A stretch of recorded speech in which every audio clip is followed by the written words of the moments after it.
इस वक्त हमारे साथ में राजा रघुवंशी की माँ हैं, सीधे उन्हीं से बातचीत करेंगे। दिन बीतते जा रहे हैं, हर पल जब भी हम यहाँ पर आए हैं हमेशा आपको हमने यहीं बैठे देखा है। आपके बेटे की तस्वीरों के पास आप अक्सर यहाँ बैठ के राजा को याद कर रही हैं।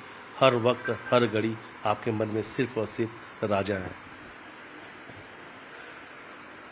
राजा देखो, सुबह शाम हर पल याद आ रही है राजा। तो जितनी बार अपन इधर उधर से देखते रास्ता, तो ऐसा लगता है कि कभी ऊपर से आ रहा, कभी बाहर से आ रहा, तो इधर से आवाज लगा रहा, उधर से आवाज लगा रहा, मगर है ना बस आवाज ही रह गई है कि राजा की आवाज मेरे कानों में गूंज रही है, मगर राजा मेरे को दिखाई नहीं दे रहा है।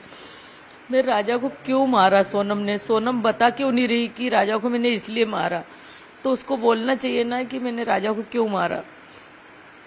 आप एक माँ हैं, क्या लगता है आपको कि इन सब के पीछे क्या वजह हो सकती है? क्या वजह हो सकती है, मैं क्या बताऊं आपको क्या वजह है इसके पीछे। ये सोनम मुंह खोलेगी ना तभी पता चलेगा कि सोनम ने उसको क्यों मारा। और सोनम के अब 2 दिन और बचे रिमांड के, तो सोनम को बोलना चाहिए ना कि मैंने किस लिए मारा। और कब तक नहीं बोलेगी वो? एक न एक दिन तो उसकी चुप्पी खुलेगी सरी।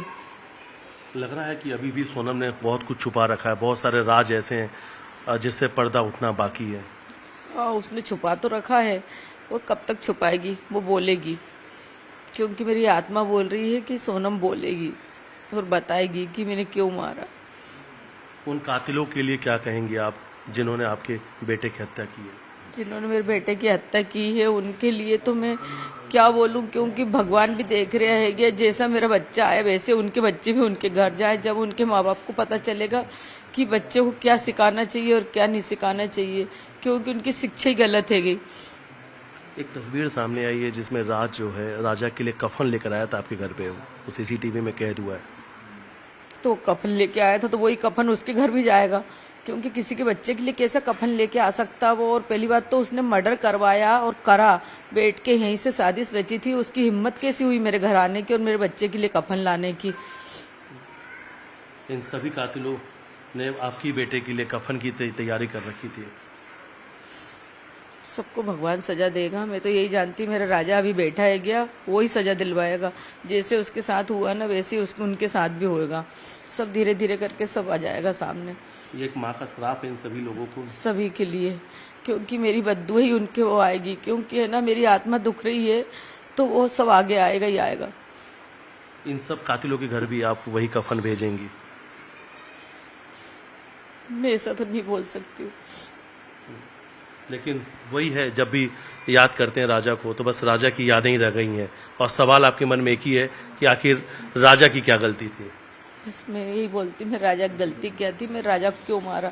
जबकि मैं राजा किसी को भी नहीं पहचानता है, ना किसी से दुश्मनी है ना किसी से बुराई है, कुछ भी नहीं।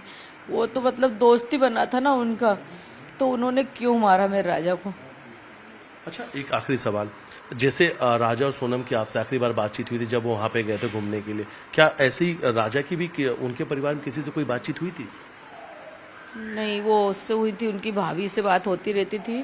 अब वो कब कब करती थी, मगर उनकी शायद 22 तारीख को भी राजा से बात हुई थी, सुबह के टाइम हुई थी। कब हुई थी?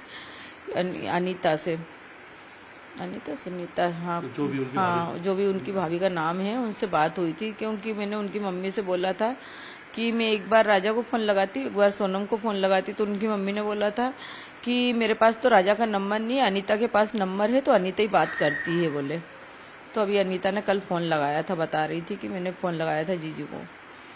अच्छा, इस पूरे मामले में देखा जाए तो जो ज्योतिष हैं, पंडित जी हैं, वो भी कह रहे हैं कि एक महिला है, एक कोई और महिला का नाम आएगा। बड़े दावे के साथ वो कह रहे हैं कि सिर्फ सोनम नहीं, एक और महिला है जो इस हत्याकांड में शामिल है। महिला तो है, महिला कौन है ये मेरे को पूरा पक्का नहीं मालूम है कि महिला कौन है वो।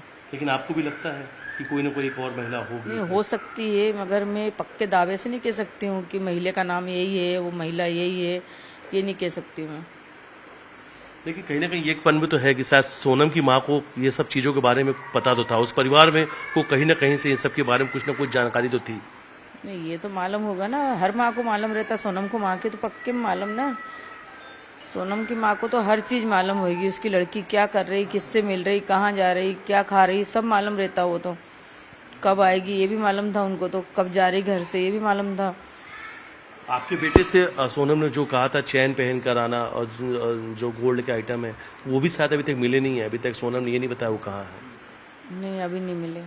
नहीं मिले। और वो सोनम ने कहा था पहन के आने के लिए। हाँ सोनम ने बोला था वो क्या चीज़ था, क्या बोला था वो लेके आने के लिए? चेन पिन के आना। सोने की चैन पहन के आना। हाँ और राजा बिना बताया आप लोगों को पहन के लेके चले गए थे। लेके चला गया था। फिर राजा को आधी रास्ता में पूछा था कि पहुंच गया बेटा, तो उसने फिर एकदम से उसके मुंह में से निकली तो बोले मम्मी मैं चेन लेके आया हूँ। तो मैंने कि चेन लेने के लिए घर पे आ रहा है क्या? तो बोले नहीं मैं लेके आ गया। तो मैंने कि फिर पहनना मत। तो बोले हाँ ठीक है। तो मैंने कि क्यों लेके गया? तो बोले सोनम ने बोला था। फिर राजा की एयरपोर्ट से फोटो आई थी तो उसमें चेन गले में दिख गई थी। तो मैंने कि राजा चेन तो गले में पहनी है, वो एयरपोर्ट वाली फोटो है भी गई अभी किसी के पास, निकालो उस पर, फेसबुक पे निकल ही आएगी वो। अच्छा, उसमें डाल रखी फोटो। हाँ उसमें चेन पहन रखी उसने एयरपोर्ट वाली में। राजा हनीमून मर्डर मिस्ट्री में ऐसे कई सारे सवाल हैं जिनके जवाब अभी आना बाकी हैं। उन सवालों से पर्दा उठना अभी बाकी है। लेकिन सबसे बड़ा सवाल यही है कि आखिर सोनम ने राजा की हत्या क्यों की। वीडियो जर्नलिस्ट अजय के साथ मिथिलेश गुप्ता, न्यूज़ 18 इंदौर।